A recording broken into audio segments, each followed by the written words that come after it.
नमस्कार, बहुत स्वागत है आपका। खैरागढ़ उपचुनाव की बात करेंगे। नतीजे आज आ रहे हैं और अब जो है गिनती शुरू होने जा रही है। थोड़ी देर में पहला रुझान आएगा। 21 चरणों में पूरी वोटों की गिनती होगी। कांग्रेस से यशोदा वर्मा मैदान में है, कोमल जंगेल बीजेपी उम्मीदवार, जो कि कांग्रेस ने नरेंद्र सोनी पर दाव लगाया है।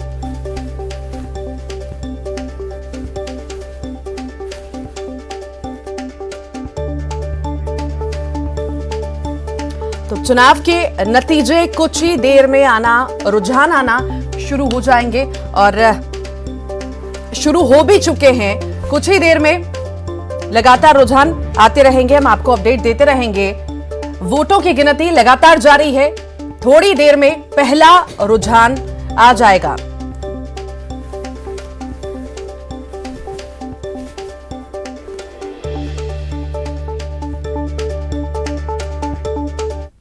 और इसी पर अधिक जानकारी के लिए ममता लांजेवार हमारे साथ जुड़ गई हैं। ममता, वोटों की गिनती अब शुरू हो चुकी है, क्या स्थिति है, रुझानों का क्या स्टेटस है, पूरी जानकारी।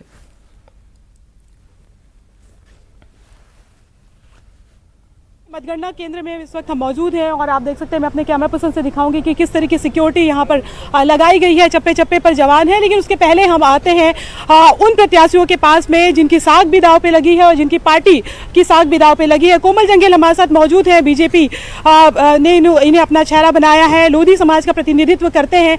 लोधी समाज के वोटर्स बहुत ज्यादा थे, इसलिए कांग्रेस और बीजेपी दोनों ने ही अपने प्रत्याशी जो है वो लोधी समाज से बनाए थे। सबसे पहले कोमल जंगेल से बात करते हैं। नतीजे निकलने वाले हैं, उसके पहले क्या महसूस कर रहे हैं आप?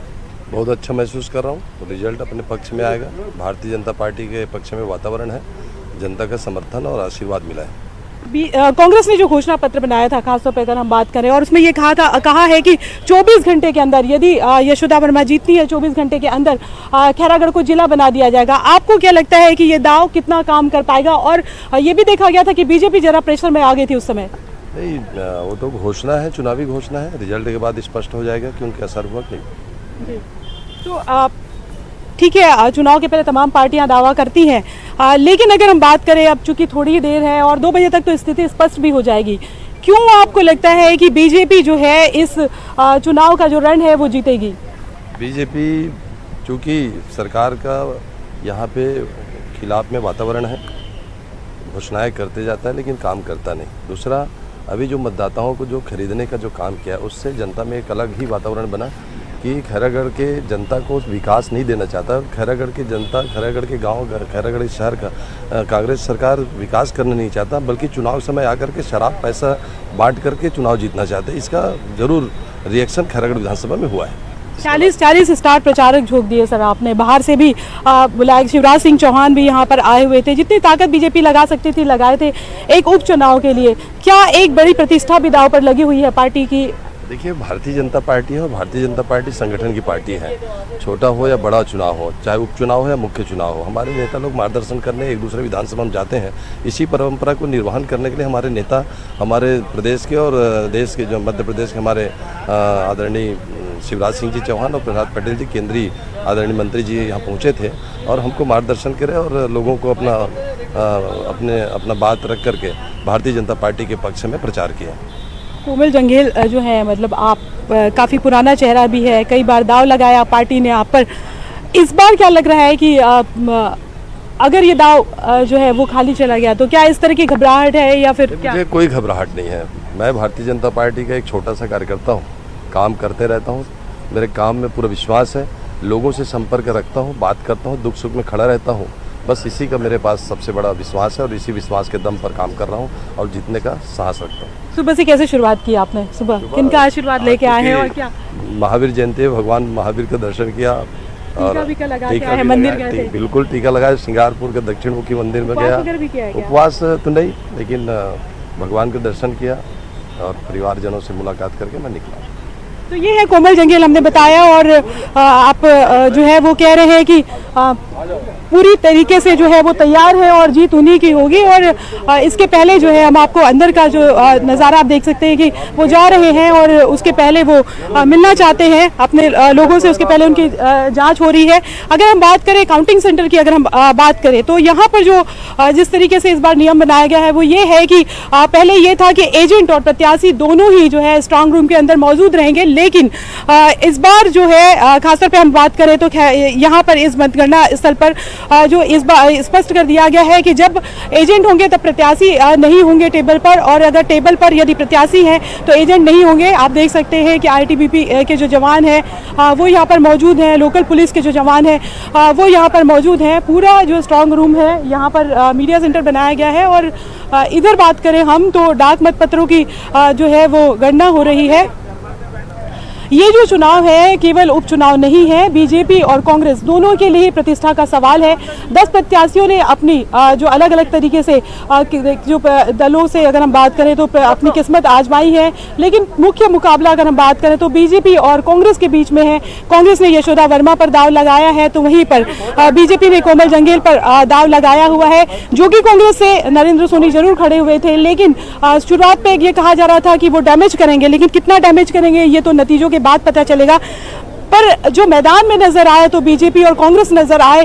कांग्रेस ने भी अपने 40 विधायक उतार दिए थे। खुद मुख्यमंत्री भूपेश बघेल लगातार करीबन 7 दिनों तक के लगातार सभाएं लेते रहे, उन्होंने रोड शो भी किया था। बीजेपी ने अपने 40 स्टार प्रचारक लगा दिए। स्थिति ये थी कि शिवराज सिंह चौहान भी जो है वो प्रचार प्रसार के लिए मैदान पे उतरे थे। तो जाहिर तौर पर भले ही जो विधायक होंगे वो 18 महीनों के लिए होंगे, लेकिन कहीं ना कहीं इसको कह सकते हैं कि मिशन 2023 की जो पहले चुनाव के पहले जो तस्वीर है वो एक तरह से है कि एक नजीर भी हो गई ये परिणाम। और ये वजह है कि दोनों ही पार्टियों जो है वो एक तरह से कहें कि दम साधे बैठी हुई हैं। कोमल जंगेल हालांकि जिस तरह से हमने दिखाया वो हमसे बात कर रहे थे और वो कह रहे थे कि वो तो श्योर है कि वो जीतेंगे। नरेंद्र सोनी के अपने दावे हैं। यशोदा वर्मा अभी फिलहाल यहाँ पर नजर नहीं आई। एक बार फिर से मैं अपने कैमरा पर्सन से कहूँगी कि ये जो पूरी व्यवस्था है वो आपको दिखाए कि आप देख सकते हैं कि किस तरह की सिक्योरिटी है। मीडिया भी जो है, मीडिया के लिए अलग सेंटर बनाया गया है और ये कहा गया है कि PRO जो है वो आकर बताएंगे। उसके अलावा कोई अभी वहाँ पर अंदर अलाउ नहीं है।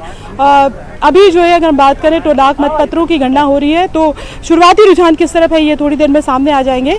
लेकिन उसके पहले आप देख सकते हैं कि ये जो कमला कॉलेज का जो परिसर है और बीज विकास निगम का जो ऑफिस है यहाँ पर ये स्ट्रांग रूम बनाया गया है। तो आप देख रहे होंगे कि किस तरीके से सिक्योरिटी यहाँ पर रखी गई है। 10 प्रत्याशी यहाँ पर उतरे थे, इसमें से गोंडवाना जो गणतंत्र है उसके प्रत्याशी भी थे, निर्दलीय अलग अलग जो लोग हैं वो लोग भी थे।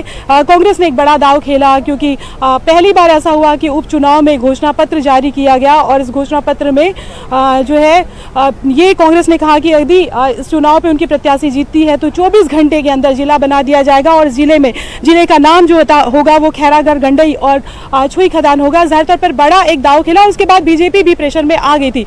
देखना ये होगा कि कांग्रेस का ये दाव कितना काम करता है। और ऐसे समय में जब खुद मुख्यमंत्री भूपेश बघेल ने भी कमान संभाली थी तो बात सिर्फ यशोदा वर्मा की नहीं है और बीजेपी जिस तरह से कह रही कि सरकार की जो योजना है।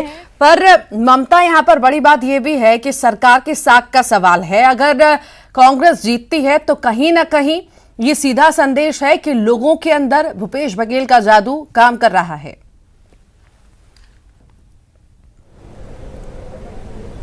बिल्कुल, देखिए पीसीसी अध्यक्ष मोहन मरकाम लगातार ये कह रहे थे कि ये एक तरह से सेमीफाइनल है और मिशन 2023 की अगर हम बात करें 2023 के जो चुनाव हैं उसके पहले इस उपचुनाव के जो नतीजे हैं वो बहुत ज़्यादा मायने रखते हैं। हालांकि मुख्यमंत्री भूपेश बघेल से भी हमने बार बार इस बात को लेकर सवाल को लेकर दोहराया था कि क्या आप भी ये मान करके चलते हैं, जब मोहन मरकाम कह रहे हैं कि ये सत्ता का सेमीफाइनल है तो क्या आप भी मान करके चलते हैं। हालांकि वो ये कह रहे थे कि इसको उस तरीके से नहीं देखना चाहिए, लेकिन किसी भी पार्टी के लिए अगर हम बात करें तो कोई भी चुनाव प्रतिष्ठा का सवाल होता है।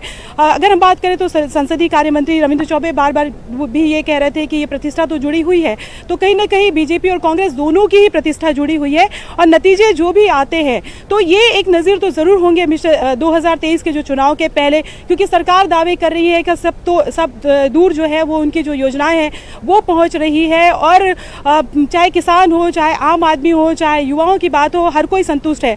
लेकिन ये जो उपचुनाव हो रहा है, खासतौर पर अगर हम बात करें भले ही जो विधायक होंगे वो 18 महीनों के लिए होंगे, लेकिन नतीजे ये बताएंगे कि सरकार के दावे, अगर हम बात करें तो कांग्रेस पार्टी के जो दावे हैं उसमें कितनी सच्चाई है। और दूसरी बात अगर हम बात करें तो बीजेपी अगर ये चुनाव जीत जाती है, अगर मान लीजिए जो 5 राज्यों के जो चुनाव जिस तरीके से जो चुनाव के जो नतीजे आए हैं उसके बाद से बीजेपी के जो यहाँ के भी कार्यकर्ता हैं वो बीजेपी के लिए लिटमस टेस्ट तो है ही है, पर यहाँ पर जो है रमन सिंह की साख का सवाल भी है, क्योंकि राजनांदगांव में खैरागढ़ आता है, डिस्ट्रिक्ट में आता है, तो यहां पर कहीं ना कहीं दबदबा जो है रमन सिंह का बहुत ज्यादा है।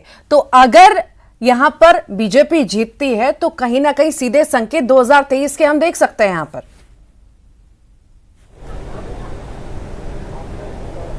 बिल्कुल, देखिए डॉक्टर रमन सिंह जो है वो 15 साल तक मुख्यमंत्री थे और इसके साथ बीजेपी के राष्ट्रीय उपाध्यक्ष भी हैं। ये चुनाव खासतौर पर अगर हम बात करें तो एक तरह से कहें कि पूरा जो क्षेत्र है ये माना जाता था कि ज़्यादातर जो इलाका है वो एक तरह से कहें कि बीजेपी के गढ़ के रूप में, और डॉक्टर रमन सिंह की अपनी भी वाकई साख जुड़ी हुई है। और यही वजह है कि किसी भी तरीके से जो है, क्योंकि एक बड़ा मैसेज उनके लिए भी जाएगा, अगर कोमल जंगील के पक्ष में ये नतीजे नहीं आते हैं तो बड़ा मैसेज उनके लिए भी जाएगा। और दूसरी बात अगर हम बात करें तो जिस तरह से बीजेपी के भीतर भी जो लगातार गुटबाजी चल रही थी और डी पुरेंदेश्वरी जो लगातार आ रही हैं और जब वो दौरों पर जाती हैं और यहाँ के जो अगर हम बात करें तो बड़ी नेताओं को अपने साथ नहीं लेके जाती है, चाहे बस्तर के दौरे पर जाती है, जब उनके साथ में पार्टी के अध्यक्ष नहीं जाते हैं, जब डॉक्टर रमन सिंह को वो दौरे पर नहीं लेके जाती है, तब लगातार कांग्रेस को भी सियासत का मौका मिल जाता है, सवाल भी कई तरह के उठते हैं। और ऐसे में डॉक्टर रमन सिंह की साख भी अगर हम बात करें तो इस चुनाव के साथ जुड़ी हुई है।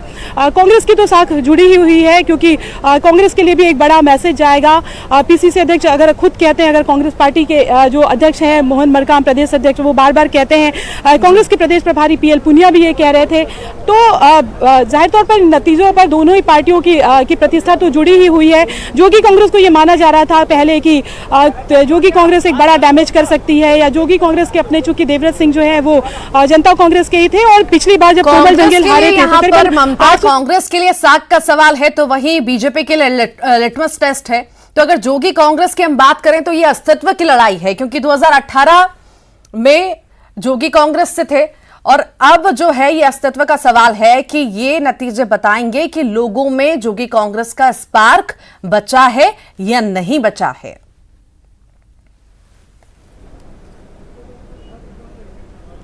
देखिए, नरेंद्र सोनी जब पहले ये आ रहा था कि क्या कोई राजघराने से लड़ेगा, उसके बाद ये भी था कि क्या राजघराना कांग्रेस को सपोर्ट करेगा या बीजेपी को सपोर्ट करेगा।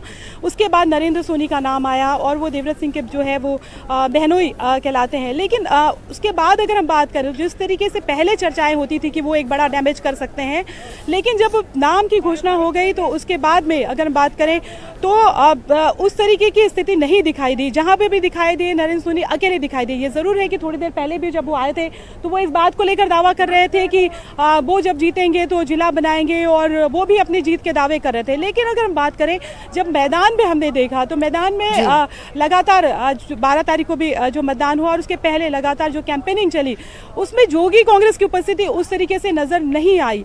तो देखना ये होगा कि जो एक सिंपैथी वोटर्स जो है, एक तरह से कहें कि किसी पे कई बार जो होता है इस तरह की चीज़ें होती हैं, ये जो मौजूदा विधायक जो होते हैं वो दिवंगत हो जाते हैं, तो उनके जो प्रॉपर वोटर्स होते हैं उनका सिंपैथी वोट किस तरफ जाता है, ये देखने वाली बात होगी।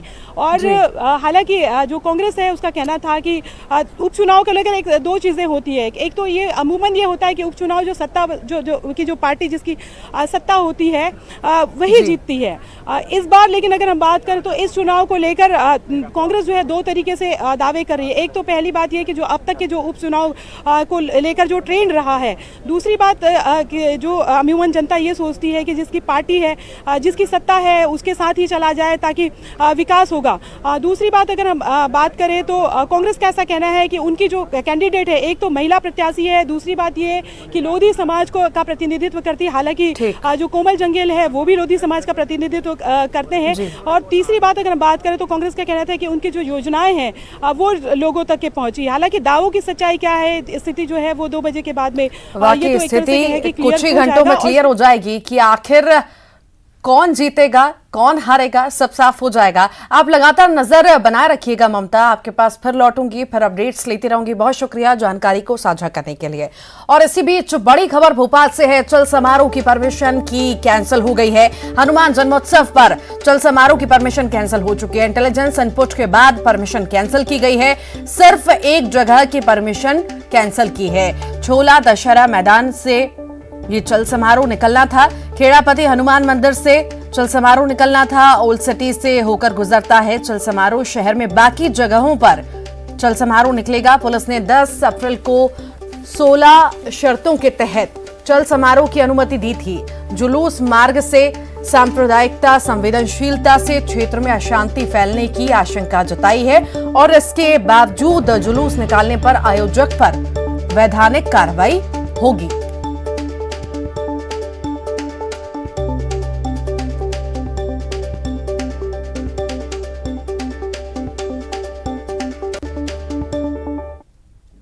अमित शाह का भोपाल का दौरा है। 3 घंटे भोपाल में रहेंगे अमित शाह।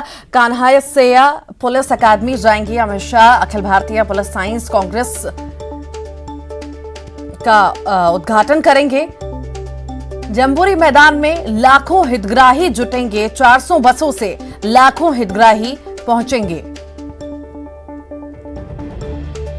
3 घंटे भोपाल में रहेंगे अमित शाह। इस वक्त की बड़ी खबर आपको बता रहे हैं। कान्हासैया पुलिस अकादमी भी जाएंगे अमित शाह और अखिल भारतीय पुलिस साइंस कांग्रेस का उद्घाटन करेंगे। जम्बूरी मैदान में लाखों हितग्राही जुटने वाले हैं। 400 बसों से लाखों हितग्राही पहुंचेंगे। तेंदुपत्ता हितग्राहियों को सौगात मिलेगी।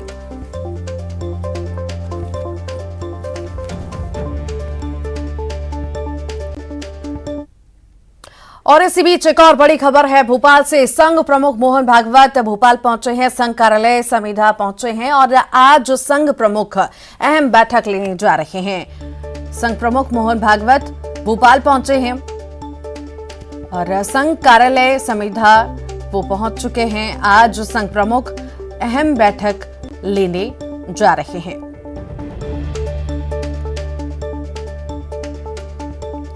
संघ प्रमुख मोहन भागवत भोपाल पहुंचे हैं और आज अहम बैठक भोपाल में होने जा रही है।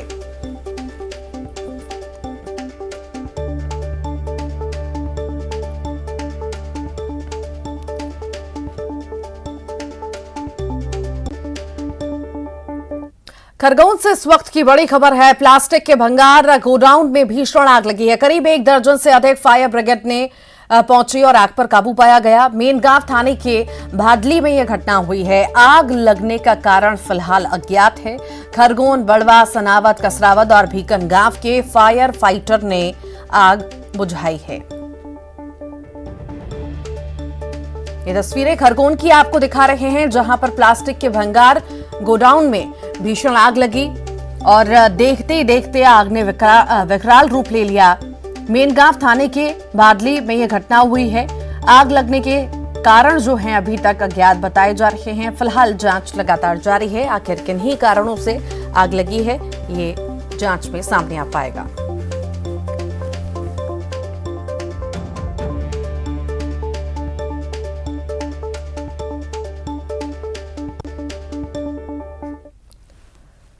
सीहोर के अंतर्राष्ट्रीय कथावाचक पंडित प्रदीप मिश्रा उत्तराखंड राज्य में ऋषिकेश जाते समय एक सड़क हादसे में बाल बाल बच गए। कथावाचक प्रदीप मिश्रा ऋषिकेश जा रहे थे, तभी उनकी गाड़ी एक कार से टकरा गई। जिस वक्त यह हादसा हुआ उस वक्त गाड़ी में पंडित जी समेत 3-4 लोग सवार थे। सभी को हल्की चोटें आई हैं। खबर आस्था के नाम पर चल रहे अंधविश्वास के खेल की। श्योपुर शहर से महज 6 किलोमीटर दूर हसनपुर हवेली गांव में एक आदिवासी महिला को जमकर प्रताड़ित किया गया। इस महिला पर भूतिया साया होने की बात कहकर इसे पूरे गांव के लिए खतरा बताया और उससे इस कदर पीटा गया कि वो मरणासन हालत तक पहुंच गई। महिला को गंभीर हालत में जिला अस्पताल में भर्ती कराया गया। परिजनों का आरोप है कि महिला को बेरहमी से पीटने वाला शख्स हसनपुर हवेली ग्राम पंचायत का सरपंच मलखान आदिवासी है, जो खुद को नशीहर बाबा का भक्त बताकर खुद के शरीर में देवता आने का दावा करता है।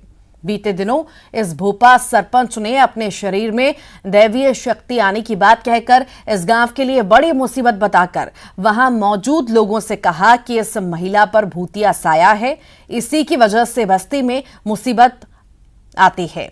ये कहकर सरपंच भोपाल महिला के बाल पकड़कर उससे बेरहमी से मारना पीटना शुरू कर दिया। महिला के परिजनों का आरोप है कि भोपा सरपंच ने महिला को कई बार उठाकर बेरहमी से पटका, मारपीट करके बंधक भी बनाया रखा।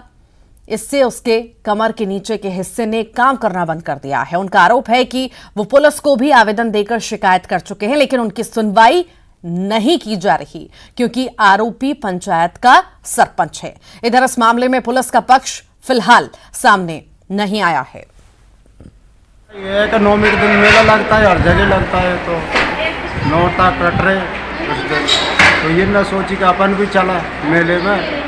ये मेला में गई, उनका शरीर में कुछ भरा करा होगा, तो वो उसके शरीर में आ रहा कुछ बाबा मलखान के में। मलिकान कौन है ये? आदिवासी है। बाबा आया था। कौन में आया था बाबा? मलकान सरपंच। फिर क्या हुआ? उसने काय के उसके कच्ची भरता भरा था, उसने मार पीट कर दी। अब उसकी गर्दन भी काम नहीं कर रही और कमर भी काम नहीं कर रही। और अब बात करेंगे भोपाल की। 32 साल बाद खूब तपा है अप्रैल का महीना। अप्रैल में 32 साल बाद भीषण गर्मी हुई है। 1 से 15 अप्रैल के बीच पारा 40 डिग्री के पार रहा। 2 से 3 दिनों के बीच फिर तापमान में इजाफा होगा।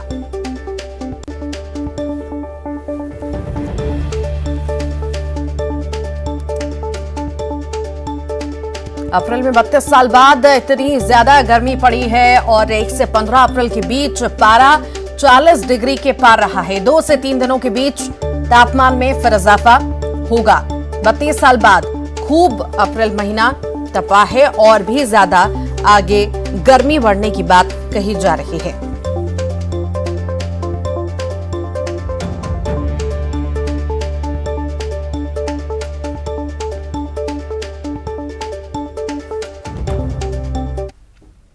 विदिशा में आवारा कुत्तों ने आतंक मचा रखा है। आवारा कुत्तों ने 2 दिन में 50 से ज्यादा लोगों को अपना शिकार बनाया।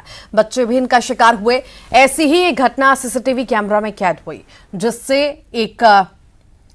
एक कुत्ता बुरी तरह से एक बच्ची को दबोचे हुए है।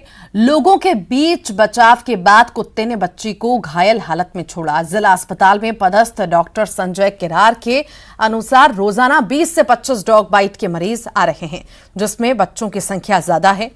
कुछ बच्चे ज्यादा गंभीर हैं, जिन्हें भर्ती रखा गया है और उपचार लगातार जारी है। दिनों में हमारे यहाँ जिला अस्पताल में डॉग बाइट्स के काफ़ी केस आए हैं। कल संख्या जिनकी 30 थी और आज सुबह से लेकर अभी तक 24 मरीज आ चुके हैं, जिनको हमने डॉग बाइट के इंजेक्शन लगाए हैं और जिनमें अभी भी 4 भर्ती हैं जो कि घातक रूप से काटे गए हैं। 2 बच्चे भी बताए। 2 बच्चे भी हैं जिनकी उम्र 5। छिंदवाड़ा में जुनारदेव जनपद सीईओ सुरेंद्र साहू को लोकायुक्त ने 4 लाख की रिश्वत लेते गिरफ्तार किया है। जानकारी के अनुसार आरोपी सीईओ ने तकनीकी स्वीकृति के लिए फरियादी से 4 लाख की रिश्वत मांगी थी और इसकी शिकायत लोकायुक्त पुलिस जबलपुर को की गई थी।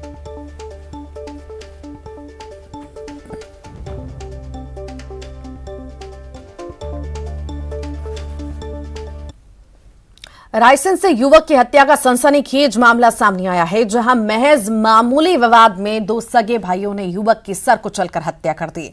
दरअसल मृतक युवक पेड़ में पल रहे तोते को पकड़कर ले जा रहा था, जिसके बाद विवाद हुआ और दोनों सगे भाइयों ने उसकी हत्या कर लाश को नहर में फेंक दिया।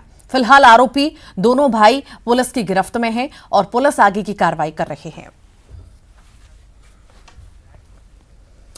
और इसी के साथ ही फिलहाल के लिए इतना ही। खबरों का सिलसिला लगातार जारी है।